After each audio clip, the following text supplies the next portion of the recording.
Olá, seja bem-vindo à Bela Confraria Psicanalítica. Este é um espaço dedicado à reflexão séria e profunda sobre a mente humana, a clínica psicanalítica e os desafios subjetivos de nosso tempo.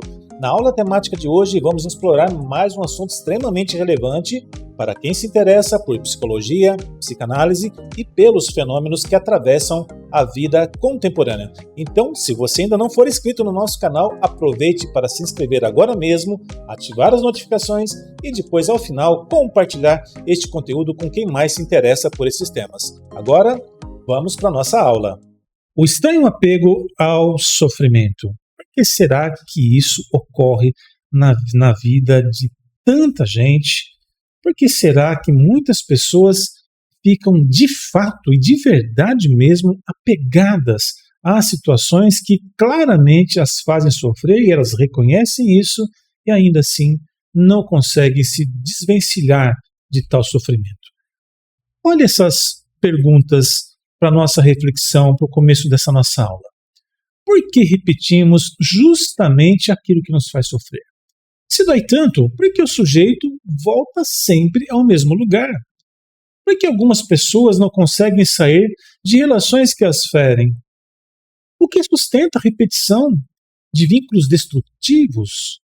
Por que o sofrimento às vezes parece mais difícil de abandonar do que imaginamos? Será que o sujeito sofre apenas porque lhe falta algo ou também porque extrai algo de seu sofrimento? O que há no sintoma que faz com que ele persista, mesmo quando o sujeito quer se livrar dele? Por que mudar nem sempre é tão desejado quanto parece? Veja essas perguntas, caríssimos alunos e alunas. Certamente você já conheceu, se é que isso não aconteceu com você também ao longo da sua história de vida, pessoas que estão exatamente aí.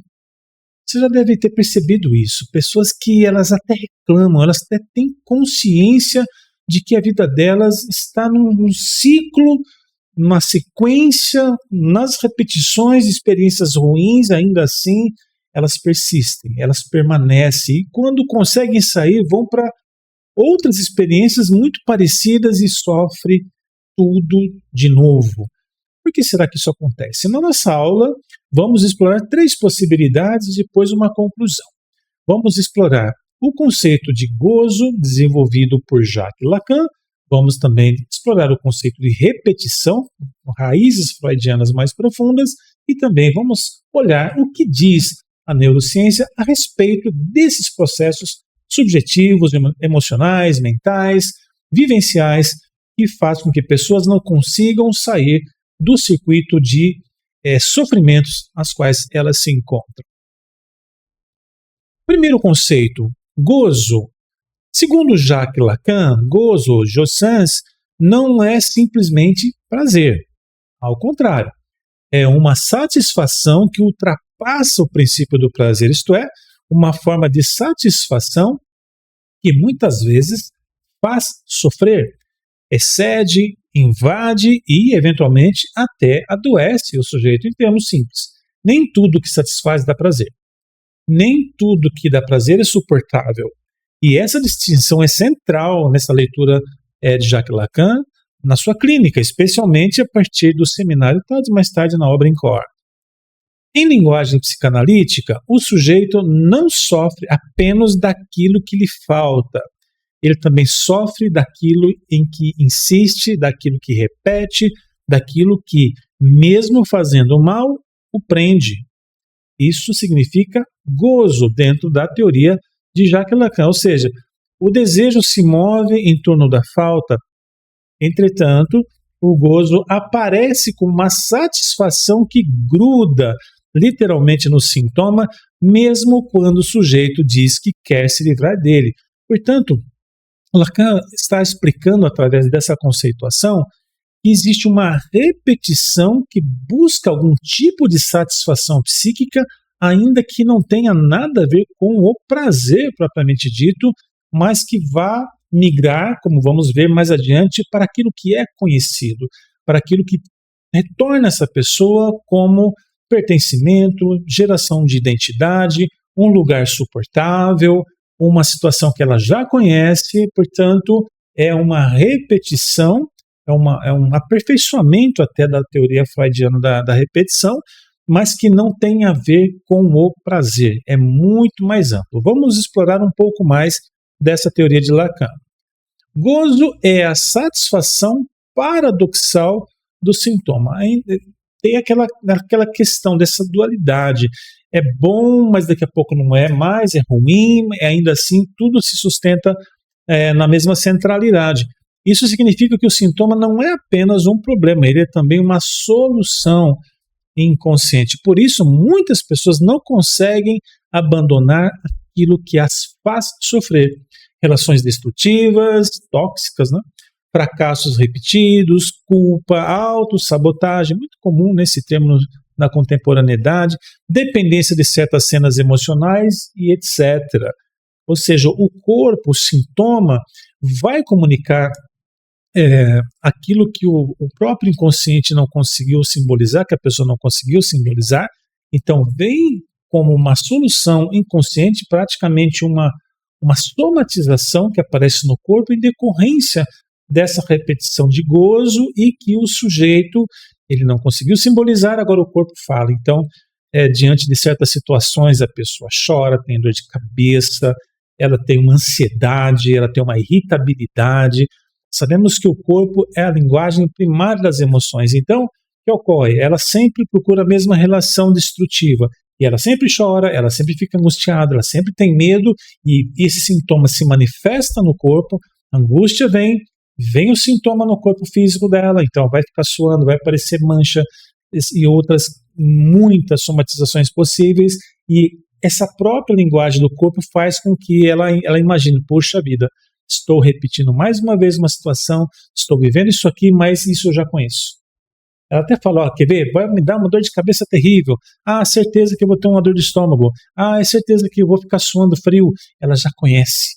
O corpo vai falando e aquilo é familiar para ela. Então, ao mesmo tempo que é sofrido, é doído, é ruim, muitos vão ter que tomar medicações até pesadas, até medicações mais fortes, mas ela já conhece, ela já sabe. E o fato do corpo estar dizendo para ela, estar comunicando essa insatisfação, estar ali representando essas dores no corpo físico, isso torna para ela algo conhecido que ela já sabe lidar. Adiante, importante pontuarmos, antes de mais nada, a diferença entre prazer, desejo e gozo. Prazer é tudo que tende ao alívio, ao equilíbrio, à redução da tensão. Por exemplo, descansar, ser acolhido, resolver um conflito, conquistar alguma coisa, entre outras possibilidades. Aquilo que tende ao alívio, distensiona. O desejo é o que nunca se satisfaz completamente. Ele vive da falta, da busca, da incompletude. É o que nós vamos chamar de eros. Por exemplo, quando eu tiver isso, vou me sentir inteiro, mas quando consegue algo ainda falta, parece que nunca está bom. A pessoa ela nunca se contenta, ela não tem satisfação, nunca chega lá. Tenta, consegue, quando ela consegue, parece que vem ali um balde de água fria e ela já não consegue nem valorizar direito aquilo, já está em busca de algo, ou seja, é como se ela estivesse tentando suprir algum vazio, alguma falta interna, e quanto mais coisas ela tenta colocar ali, mais ela percebe que nada daquilo a satisfaz. Isso é uma temática da psicanálise muito importante, tema para uma outra aula. Gozo é o ponto em que o sujeito ultrapassa o limite do prazer e encontra uma satisfação estranha, excessiva e muitas vezes dolorosa, que é o tema dessa nossa primeira abordagem. Por exemplo, eu não aguento mais viver isso. Quantas pessoas dizem isso? Frase assim, eu não suporto mais, não aguento mais isso, eu não sei quanto tempo ainda vou durar e quanto tempo ainda vou aguentar, mas sem perceber, ela volta exatamente para o mesmo lugar. Então ela reclama, ela protesta, mas ela não sai. Ela até sai, de vez em quando dá uma saidinha, mas volta correndo, porque aquele é o lugar conhecido dela, e esse conceito vamos explorar ainda mais nessa aula. Porque o sujeito, então, repete o que o faz sofrer. Porque, para Lacan, há gozo na repetição, ou seja, há uma satisfação. Lembrando que, nessa teorização do gozo, satisfação não quer dizer prazer. Há gozo, né? Satisfação na repetição.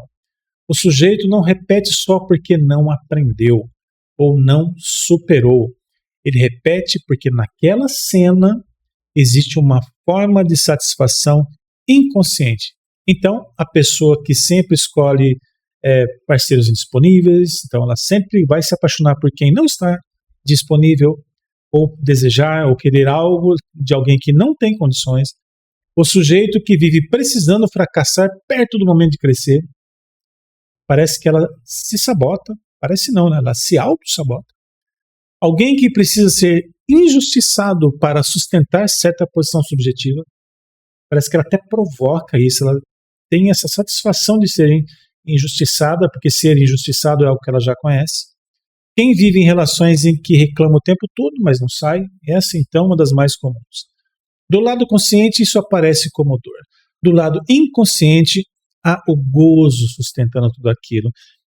Pense numa imagem de uma pessoa que está atravessando um campo minado, um campo cheio de bombas. Ela sabe onde estão as bombas. Ela já conhece, está tudo demarcado. Então ela vai tentando se esgueirar entre aquelas bombas. Ela está apertada, ela está comprimida, ela não consegue relaxar, ela não consegue se deitar ali, ela não consegue correr, ela consegue caminhar entre as bombas, mas ela não está tendo uma vida plena. Ela está tendo uma vida de hipercuidados. O tempo todo atenta se ela não vai pisar ali e explodir alguma coisa. Pensa nisso agora, uma pessoa que vive uma relação tóxica, abusiva, uma relação ruim, ela está o tempo todo modulando suas próprias palavras para não provocar a explosão daquele parceiro ou parceira da relação dela. O tempo todo, ela ainda vai dizer, puxa, a vida é só não falar muito, porque daí não vai ter explosão mental, de humor, comportamental. Que vida é essa que muitas pessoas acabam vivendo? É como passar realmente num campo minado. Uma hora aquilo estressa, uma hora aquilo adoece a pessoa, uma hora ela não sabe mais o porquê que ela está ali, o que ela está fazendo ali. E sustentar todo esse cenário, essa cena, é o que Lacan chama de gozo, uma repetição, porque parece que ela está tão acostumada com aquilo, algo que talvez tenha aprendido desde a infância, portanto, na clínica isso tudo vai ser mapeado, identificado, para que a pessoa ela possa tomar uma decisão de vida que ela viva melhor e mais plenamente. Então, mas só que enquanto isso não ocorre, ela continua repetindo aquilo porque é o lugar que ela conhece. Um exemplo clínico. Imagine alguém que sempre diz, ninguém me valoriza. Um exemplo muito comum. Quantas vezes a gente não ouve isso? E a pessoa não se sente valorizada, ninguém me dá valor, ninguém me valoriza, ninguém presta atenção. Mas ao longo da vida, essa mesma pessoa que diz ninguém me valoriza, escolhe contextos em que será desvalorizada. Parece que ela escolhe pessoas que vão desvalorizá-la, escolhe um emprego que vai desvalorizá-la, escolhe estar num lugar em que ninguém nem vai notá-la, mantém vínculos em que não é reconhecida, recusa quem realmente a acolhe. A análise não perguntaria apenas quem não te valorizou no passado. Foi seu pai, foi sua mãe, foi alguém do seu círculo íntimo. Não é só isso que a clínica psicanalítica vai fazer, mas também o que se sustenta em você a ocupar sempre esse lugar. Em outras palavras, perguntarmos o que você ganha por estar ali? Por que você está aí? Qual é a sustentação que você percebe que mantém você aí? É muito mais profundo. Não estamos agora tentando encontrar propriamente um culpado por ela estar fazendo escolhas ruins e relacionais ou procurando sempre esses cenários em que ela não consegue romper na vida. Mas é agora procurar saber o que está por trás dessa experiência. Por que ela se mantém ali, apesar de reclamar, apesar de conscientemente reclamar, o que a mantém ali? Em outras palavras, aquelas perguntas assim, olha, o que te mantém nessa relação, o que te mantém neste emprego, o que te mantém neste lugar, o que te mantém nessa situação? Aí aparece o gozo, não como prazer, mas como uma fixação subjetiva numa posição de sofrimento. Mas ela conhece o sofrimento. Mas é algo que nós vamos aprofundar ainda na nossa aula. O nosso segundo fundamento, que nos ajuda a compreender porque as pessoas se mantêm no sofrimento, é o conceito da repetição. O psiquismo não busca apenas prazer ou felicidade. Muitas vezes ele busca o que é familiar. E este conceito para nós é central na aula de hoje. O que já foi inscrito como modo de amar, sofrer, desejar e defender. Isto é familiar. A forma em que a pessoa foi, com todas as aspas, programada para viver. Se desde criança ela aprendeu ou ela teve a experiência que cada vez que ela apanhava do pai, da mãe, sofria algum tipo de castigo, depois vinha ali um pedido de desculpas, depois vinha ali um presentinho, um arrependimento do pai e da mãe, e vão tentar agradar, ela entende que depois do espancamento, depois da humilhação, depois do xingamento, vai vir um presente. Então ela aceita o espancamento pelo prêmio que vem depois, e isso é só uma possibilidade, né, caros alunos? Existem infinitas possibilidades que façam com que a pessoa tenha este apego, ela acaba aprendendo aquilo e aquilo se torna um modo de vida para ela. Existem muitas possibilidades de fato, todas elas investigáveis a partir de um trabalho clínico. Então vamos lá, a repetição. O psiquismo humano tende menos a buscar o que é saudável do que aquilo que lhe é familiar. Isso significa que, para muitos sujeitos, para muitas pessoas, o sofrimento não é escolhido porque é bom, mas porque é reconhecível. É como se o sujeito introjetasse aquilo como um modo de vida que faz ser ela quem é. É o conhecido, o traduzível dentro de sua gramática emocional primária, o que faz sentido no inconsciente, ainda que produza dor na consciência. Bem ao estilo, me bate, mas é uma boa pessoa. Me xinga, mas também é uma pessoa trabalhadora, não deixa faltar nada em casa. Me agride, mas é só não pisar no pé dele, sabe? É só não provocar. É melhor ser feliz do que ter razão. É isso que muitas pessoas dizem. Pessoas que dizem uma frase dessa, eventualmente pode estar em ciclos de repetição, se anulando de medo ou de, sei lá, receio, né, aluno, de provocar algo mais caótico e vai admitindo aquilo como modo de vida. Por isso, relações mais estáveis, afetivamente disponíveis e menos caóticas podem, olha só, paradoxalmente, produzir estranhamento, vazio, suspeita e até angústia. A pessoa, quando ela encontra uma outra pessoa, seja para desenvolver uma relação afetiva, de namoro, noivado, casamento, ou mesmo amizade, ou até relações profissionais, quando ela encontra alguém que é gentil, que é dócil, respeitador, que realmente tem um interesse em ajudar, em fazer algo sem nada em troca, a pessoa ela não sabe nem lidar com aquilo. Muitos ainda vão dizer, eu nunca tive isso, eu não sei o que é isso, me é estranho isso, e desconfiam, e acabam de novo escolhendo pessoas que as maltratam, que as desvalorizam, porque esse tipo de vida ela conhece. Não sabe o que é ser bem cuidado ou cuidada, bem tratado ou bem tratada, não sabe o que é isso. Então, este novo a assusta, produz um estranhamento, é como se ela não fosse para aquilo, como se não merecesse, em outras palavras, alguém que ofertasse relações melhores ou, no mínimo, diferentes daquela que ela sempre esteve acostumada. Então, ela não entende que pessoas que são estáveis, são mais disponíveis, menos caóticas, ela não entende que isso seja ruim, mas porque não coincide com o repertório afetivo através do qual aquela pessoa aprendeu a amar, esperar, desejar e mesmo sofrer. Lembra lá do campo minado, ela aprendeu a ficar se esgueirando, se escondendo, se limitando nos movimentos, mas pelo menos ela conhece. Se ela não quer explodir, é só não pisar nas bombas. Se não quiser provocar o caos, é só não provocar demais.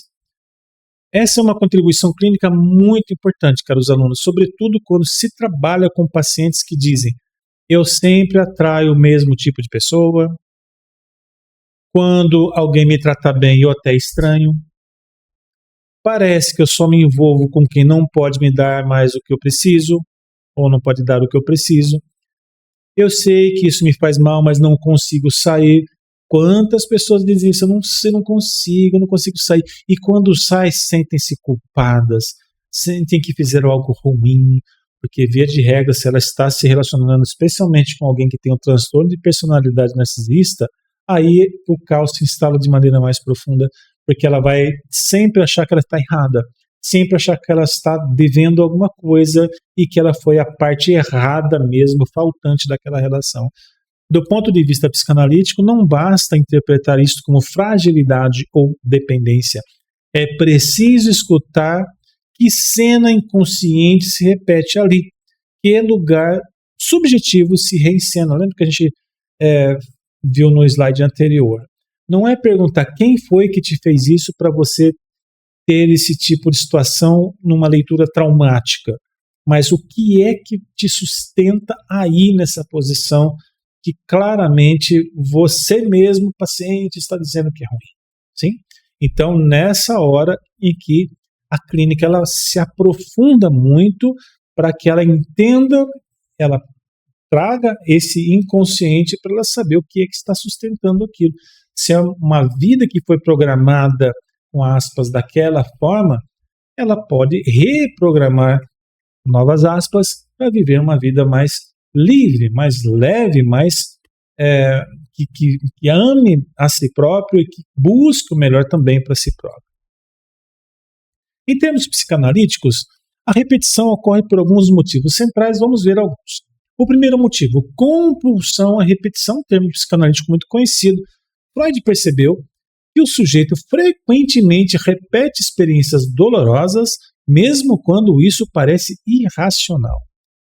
A pessoa não escolhe apenas o que faz bem, ela também tende a retornar o que lhe é psiquicamente conhecido, como já abordamos aqui. Exemplo, alguém que sofreu rejeição constante pode, sem perceber, buscar relações nas quais novamente precise lutar para ser amado, lutar para conquistar a atenção, muitas vezes as migalhas afetivas do outro.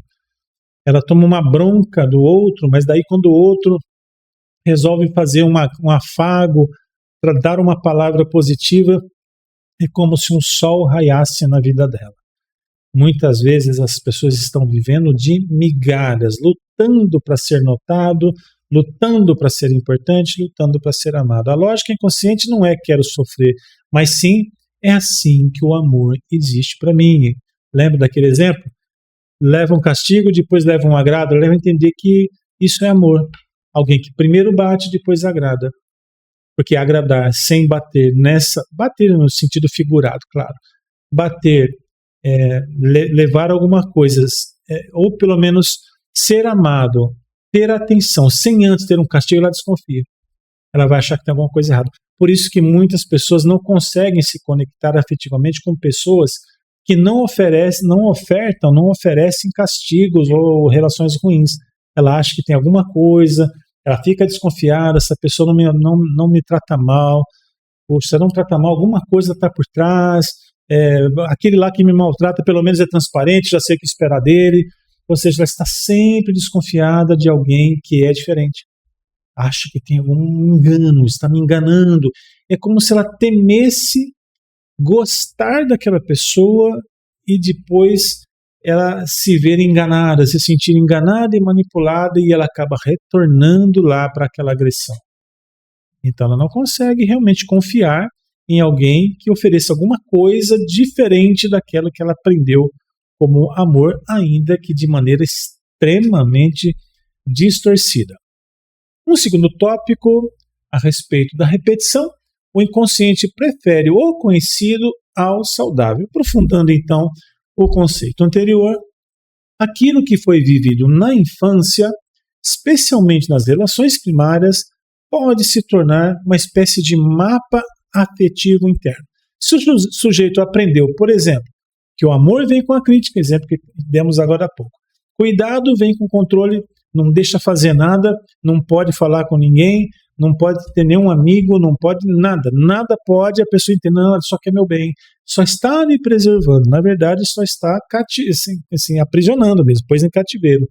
Afeto vem com abandono iminente. Então, olha só, se eu não me sentir amado aqui, é sinal de que vou ser abandonado. Então, tudo bem, vai me agradar, mas vai sumir um tempão, vai desaparecer dos afetos, então parece que uma coisa sempre está ali anulando a outra. Então, relações mais estáveis ou saudáveis podem até gerar estranhamento, como vimos anteriormente, ansiedade ou vazio, porque aqui vem outra palavra-chave para nós, caros alunos, o novo, a coisa nova, a experiência nova, a pessoa nova, o emprego novo. O novo, embora melhor, pode ser sentido para esta pessoa que está doutrinada, né, aquele tipo de relação de apego ao sofrimento, como desconhecido, ameaçador, sem a intensidade ou até mesmo sem verdade emocional. Veja como esse inconsciente acaba preferindo aquilo que ele já conhece, ele não gosta, mas ele já conhece, do que aquilo que parece, pelo menos na percepção da pessoa, algo saudável, mas que ela não confia. Veja só que o que acaba mantendo pessoas apegadas ao sofrimento. Um terceiro motivo que explica a questão da repetição é a tentativa inconsciente de dominar uma dor antiga. Às vezes, repetir não é só se prender ao passado, é também uma tentativa inconsciente de reescrever o passado. O sujeito pode entrar de novo, e de novo, e de novo, e de novo, né, tantas vezes, em situações parecidas com a fantasia inconsciente de que desta vez vai ser diferente. Exemplo, talvez agora eu seja escolhido, talvez agora eu seja amado, talvez agora não me abandonem. Ou seja, a repetição pode ser uma tentativa fracassada de cura. Falaremos ainda mais sobre esse tema, mas veja, é como se ela tentasse curar a relação anterior em uma relação nova. Só que no psiquismo, para isso ocorrer, eu tenho que escolher uma pessoa para essa relação nova que traga características da pessoa da relação anterior. Então, se eu tive lá uma pessoa dos meus afetos, em que traía, que humilhava, que desrespeitava, e não deu certo, acabou a relação, faliu, então o sujeito sai dessa relação ferido, machucado, mais inconformado. Muitos vão até pensar, eu também errei, eu devia ter feito diferente. Aí ela vai se conectar numa nova relação com alguém que tenha características da pessoa anterior, para tentar fazer reparos na relação atual para salvar o trauma da relação anterior. Então, por isso que muitas pessoas dizem, eu sempre escolho errado. Sim, sempre escolho errado. Na verdade, talvez a afirmativa seria, eu sempre escolho a mesma coisa, ainda que errada. Para que algo diferente aconteça, é necessário ter novas ações. Já diz a crônica popular, não se pode esperar resultados diferentes fazendo sempre as mesmas coisas. Mas se faz sempre as mesmas coisas, é uma tentativa de curar a relação anterior traumática, para dizer, olha, é possível me relacionar com uma pessoa assim, fazendo isso, isso, aquilo. Ou seja, ela se prende novamente ao sofrimento e tenta produzir cura, e via de regra isso leva a um fracasso estrondoso, ao ponto da pessoa ela realmente ter um desencantamento das relações, ao ponto de dizer que amor não existe, que respeito não existe, de dizer, olha, homem é tudo igual, mulher é tudo igual, como que pode ser todo mundo igual, né? As pessoas são diferentes. Agora, elas têm algumas semelhanças, algumas características, e aquele que está apegado ao sofrimento se apega exatamente nessas características, porque ela tem a perspectiva de que ela possa realmente curar a si mesma e às vezes até curar a experiência que ela teve nas novas relações. O que acaba sendo algo ingrato, uma tentativa ingrata, uma tentativa frustrada, que só vai aprofundar o trauma que ela tem. Um quarto ponto que nos ajuda a compreender a repetição são as fixações emocionais e identificações precoces. A personalidade não se forma só por ideias conscientes, mas por marcas afetivas profundas. O sujeito pode se identificar sem perceber com lugares psíquicos como aquele que sempre espera, aquele que sempre salva, o sujeito que é sempre rejeitado, o que sempre precisa suportar, o que sempre é culpado, e essas posições passam a organizar os vínculos. Então, ela vai para os vínculos afetivos dela, ou mesmo outros tipos de vínculo, como profissionais, por exemplo, já com essa perspectiva. Eu com certeza vou ser o rejeitado, vou ser o último a ser escolhido se lembrarem de mim. Com certeza, eu sou sempre o culpado mesmo, eu estou acostumado. Na minha relação anterior, tudo era eu mesmo que era o responsável, o culpado por tudo, não é novidade para mim. Então ela começa já a traduzir as suas escolhas com base nesses pressupostos. Então ele busca ele não busca apenas pessoas, ele busca inconscientemente cenários onde o seu papel psíquico já está definido. É como se a pessoa tivesse treinada para atender aquelas posições. É tudo que ela sabe fazer. O que é não ser culpado numa relação? O que é não ser rejeitado? O que é alguém que agora é bem cuidado, bem cuidada, bem tratado, bem tratada? Ela não sabe o que é isso. Ela sabe o que é ser maltratado. Ela sabe o que é ser culpado. É como se nós pedíssemos para um atleta corredor de 100 metros rasos, um atleta do atletismo de correr, mandar ele nadar na piscina e bater o recorde. Ele fala, não, esse não é meu papel, eu não sei fazer isso.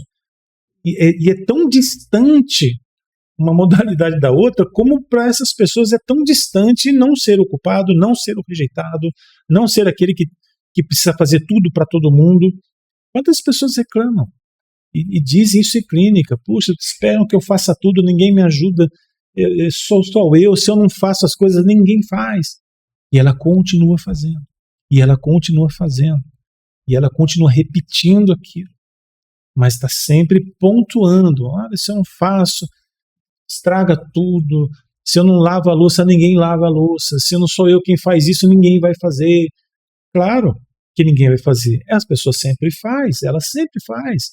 E por isso que o outro nunca faz. Então ela fica nessa tensão paradoxal, fazendo manutenção do próprio sofrimento psíquico. Uma quinta razão que nos explica a repetição, o ganho secundário do sofrimento. E esse ponto aqui também merece total atenção de nossa parte, caros alunos. E nesse quinto item do ganho secundário do sofrimento, bastante delicado, porém muito importante. Às vezes um padrão doloroso também oferece algum, com todas as aspas, benefício inconsciente. Não no sentido moral de querer sofrer, mas no sentido psíquico de que aquele padrão pode evitar riscos maiores. É melhor ficar quieto para não agravar a situação. Então, qual o ganho? O ganho do não agravo. Preservar uma identidade conhecida, manter laços familiares internalizados ou sustentar uma fantasia importante. E tem outros tipos de ganhos secundários, obviamente, aqueles ganhos chamados ganhos materiais, do tipo, essa pessoa que vive comigo é uma pessoa agressiva, pode ser que xinga, às vezes até me encosta a mão de forma violenta, mas é um bom pai, mas é uma boa mãe, é trabalhador, não perde um dia de trabalho, traz o alimento em casa, é só não provocar. Então tem um ganho ali, um ganho material, e como isso acontece especialmente com o público feminino, com as mulheres, que podem ser vistas em posições de reféns, de fato. Tem medo de como é que ela vai sustentar-se, como é que vai sustentar os filhos, como se a perspectiva fosse, se eu sair daqui, vou parar na rua, debaixo aí da ponte, vou morrer de fome, o que vai ser dos meus filhos? Ou então, se eu sair daqui, essa pessoa pode literalmente acabar com a minha vida, como temos visto o aumento vertiginoso de casos de agressão contra a mulher, feminicídio, entre outras formatações de agressão. Então, esse ganho secundário não quer dizer que ele é necessariamente consciente. Ele tem um aspecto inconsciente, né, em que a pessoa evita danos ainda maiores naquilo que ela entende. Nem sempre aqueles danos maiores são reais, mas ela projeta isso como um dano real e aquilo acaba castrando qualquer tentativa ou qualquer possibilidade dela pensar em sair daquela situação. Exemplo, se eu deixar de ocupar o lugar de quem sempre cede, quem serei eu? Para onde irei? Como vou me sustentar? Que será dos meus filhos? Porque mudar pode significar perder uma organização psíquica inteira. A pessoa está tão acostumada de viver daquele jeito que ela procura contabilizar alguns ganhos para que não haja uma desintegração total do ego dela, para que ela literalmente não perca a noção de realidade. Quando ela consegue sair disso, ela consegue emancipar deste lugar de apego de sofrimento psíquico, digo, também, e quando ela sai, ela talvez vai olhar para trás e falar assim, não sei como eu fui capaz de viver tanto tempo naquela condição. Eu achava que eu estava ganhando alguma coisa, hoje eu vejo que eu só perdi. Isso é muito comum de ouvir também. Vamos agora à terceira possibilidade, né? O sujeito repete não porque quer o mal, mas porque ainda está preso de forma inconsciente pela qual aprendeu a existir afetivamente. E qual o caminho da mudança? Na psicanálise, a mudança começa quando a repetição deixa de ser apenas atuada e passa a ser pensada. É nesta hora que o sujeito começa a avaliar, questionar a si mesmo o porquê ele ainda se mantém ali, no apego ao sofrimento. Enquanto o sofrimento não é simbolizado, ele tende a se repetir. Quando ele é elaborado, agora pode deixar de comandar a escolha. Então, a repetição não vai comandar mais a escolha quando este pensamento, quando o sofrimento, ele começa a ser pensado, simbolizado e elaborado. E vamos à terceira possibilidade para tentar explicar o apego ao sofrimento à luz agora da neurociência. O cérebro pode querer algo sem realmente gostar daquilo. E esse talvez é o ponto mais fascinante da neurociência e, quem sabe, o mais próximo em termos modernos do que a psicanálise, especialmente em Jacques Lacan, chama de gozo. A neurociência do sistema de recompensa mostra que a diferença entre gostar, aqui neste campo de estudos, prazer efetivo, e querer, que é um impulso motivacional, busca e atração. Então, que vai nos ensinar a neurociência que o cérebro pode querer sem ter que gostar. E esses dois processos não são idênticos no cérebro. O sujeito pode continuar buscando algo, mesmo quando aquilo já não lhe dá prazer real. E vamos procurar entender o porquê disso à luz da neurociência. E um primeiro tópico é: o cérebro aprende padrões emocionais, inclusive os ruins. O cérebro é uma máquina de aprendizagem associativa, ou seja, aprende por associação. Ele aprende não apenas o que é bom, mas o que é, olha lá a palavra, familiar, como já falamos nas teorizações da psicanálise, tanto do gozo quanto da repetição. Então, familiar, previsível e emocionalmente carregado ou intenso. Isso significa que quando alguém vive repetidamente certos contextos, por exemplo, abandono, crítica, rejeição, tensão, humilhação, imprevisibilidade, guarde essa palavra, caro aluno, o cérebro pode passar a reconhecer esse padrão como o conhecido. Veja os termos agora se repetindo de forma transversal entre gozo, repetição e agora na neurociência do sistema de recompensa. E o conhecido, do ponto de vista neural, costuma ser menos ameaçador do que o desconhecido, ainda que doloroso.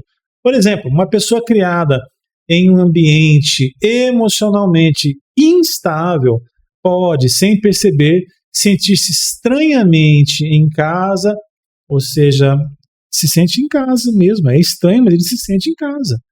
Em relações intensas, confusas e caóticas. É quase como se ela buscasse aquilo. Está calmo demais, ela começa a desconfiar. Não porque isso seja prazeroso no sentido simples, mas porque o cérebro aprendeu. Isso é familiar, isso é legível, isso eu sei habitar. Com a ponte com a psicanálise, a neurociência chama isso de aprendizagem, condicionamento, memória emocional e automatização de padrões. Na psicanálise, essas mesmas questões vão chamar-se de repetição, fixação ou escolha inconsciente de cena, de estar naquela cena. Outro tópico. A repetição pode funcionar como tentativa de domínio.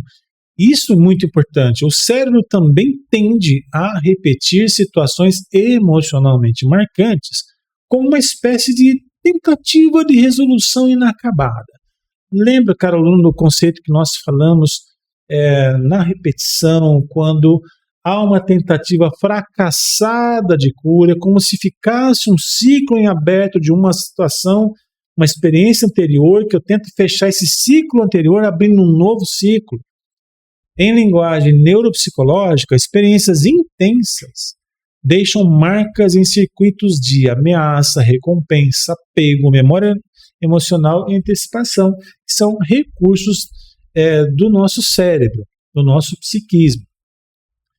Quando algo ficou mal simbolizado, mal elaborado ou traumaticamente registrado, lembram? Ciclos em aberto, né? Coisas não concluídas, não fechadas, não terminadas, mas que ainda demandam sofrimento. O sistema nervoso pode ficar tentando fechar esse circuito ou este ciclo. Então a pessoa não repete apenas porque gosta daquilo. Não é que a pessoa gosta de escolher, fazer escolhas ruins, não é porque ela gosta de sofrer, não é essa questão. Lembra da questão do gostar, do prazer, do querer, são coisas diferentes. Ela pode repetir porque o cérebro continua tentando, de forma implícita, totalmente inconsciente, resolver o que nunca foi realmente resolvido. Então, se ela teve lá um problema com o pai ou com a mãe, ela vai escolher um homem ou uma mulher que lembre dessas figuras com as mesmas características para tentar salvar o pai ou a mãe. E isso aparece como? Voltar ao mesmo tipo de parceiro, reencenar o mesmo abandono, criar o mesmo conflito, buscar no presente uma reparação impossível do passado. É a tentativa fracassada de cura que nós vimos ali na repetição.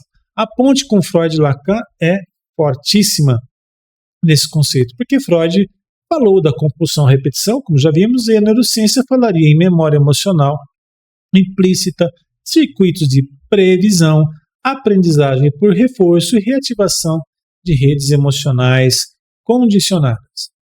Um outro tópico, o cérebro não busca só prazer, ele também busca previsibilidade. Lembra que eu pedi para você guardar aquela palavra imprevisibilidade? Chegou a hora de trabalharmos isso. Nem sempre o cérebro procura o que é bom. O cérebro também procura coerência interna, previsibilidade, economia energética, padrões. Outra palavra-chave, o cérebro busca por padrões. Ele busca por algo que seja previsível, ainda que ruim. Lembra do campo minado? Coisas que são previsíveis e padrões. Nós tendemos a buscar padrões, porque parece que isso gasta menos energia psíquica eu vivendo em algo que eu já conheço do que o novo que eu tenho que aprender tudo, né? Começar do zero, aprender coisas novas, demanda esforço psíquico. E o cérebro tende a buscar essa acomodação.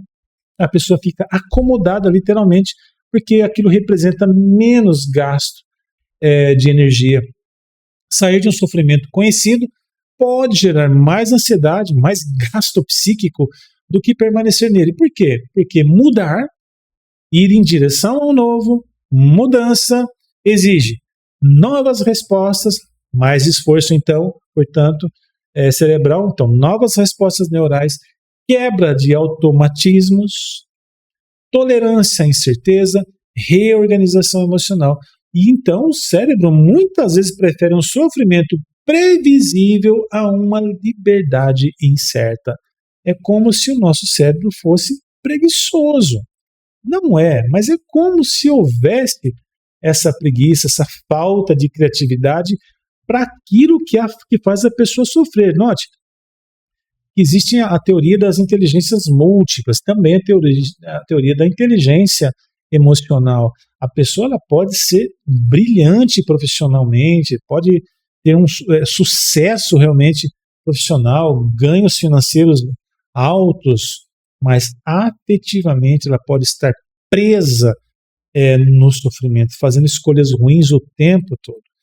Na psicanálise, a ponte aqui com a psicanálise, nem sempre o sujeito permanece no sofrimento porque deseja conscientemente, mas porque é uma organização psíquica e corporal já instalada ali.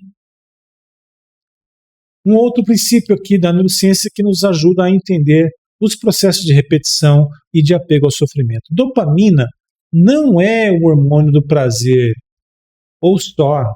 Isso seria uma simplificação. Ela está muito mais ligada à motivação, à aprendizagem de recompensa, antecipação e busca, entre outras possibilidades, claro. Isso ajuda a entender por que alguém pode continuar preso a relações tóxicas, checagem compulsiva de mensagem, a pessoa está ali stalkeando o tempo todo, redes sociais, pornografia, jogo, drama afetivo, reconciliações intermitentes e mais uma infinidade de possibilidades aqui. O cérebro pode estar marcando aquilo como altamente mobilizador, mesmo sem bem-estar verdadeiro. Na psicanálise, o sujeito não volta para aquilo que o realiza, ele volta para aquilo que o captura e o coloca numa cena conhecida. Isso está muito perto da ideia lacaniana de que gozo não coincide com felicidade. Então essa vida de dopamina não é que ela está no auge do prazer, sorrindo, feliz, não. Está muito mais ligado ao circuito de satisfação, de buscar essas antecipações de problema. Então ela prefere ficar numa situação previsível do que buscar algo novo, porque buscar algo novo é outro hormônio associado, pode vir ansiedade, pode vir até o estresse, então cortisol, adrenalina, entre outros hormônios, vão estar muito mais ativos do que propriamente a dopamina. E o corpo aprende com o sofrimento. A neurociência atual também mostra algo muito compatível com a clínica psicanalítica. O sofrimento repetido vira padrão corporal. O organismo pode se acostumar a viver em hipervigilância, tensão, urgência, carência, descarga, conflito, oscilação entre alívio e dor. É o paradoxo do sintoma que nós vimos lá na conceituação do gozo no início dessa aula. É exato o que a neurociência vai pontuar aqui e vai trazer um pouquinho mais de luz aqui sobre aquele conceito. Com o tempo, o corpo passa a esperar esse tipo de ativação, é quase como uma adicção. Quando a pessoa encontra algo mais estável, tranquilo, saudável, pode ocorrer um fenômeno absolutamente paradoxal. O sujeito parece sem graça, frio ou estranho. Ela não sabe lidar com aquilo. Não porque seja ruim, mas porque o sistema nervoso foi calibrado para reconhecer intensidade como sinal de vínculo, verdade ou vida. E não é intensidade de coisa boa, não. Aqui é uma intensidade que faz sofrer. E isso é muito importante em clínica ao abordar o trauma relacional e a dependência afetiva. Você deve ter ouvido falar com certeza dos dependentes emocionais. Dependente emocional está no circuito de repetição, está no apego ao sofrimento e o corpo aprendeu. A pessoa que é dependente emocional está ali, hipervigilante, tenso, com senso de urgência, com carência, tendo descargas emocionais, recebendo descargas emocionais dos outros, em conflito e oscilando entre o sol que raia da paz e da esperança e a tempestade sombria que o coloca na condição de uma vida angustiada. E finalizando nossa aula, nossa reflexão a respeito disso, a clínica tende a transformar a repetição em elaboração. É isso que nós vamos trabalhar em pessoas que estão apegadas ao sofrimento e não conseguiram viver a vida que sonharam, ou que pelo menos passaram a sonhar a ter.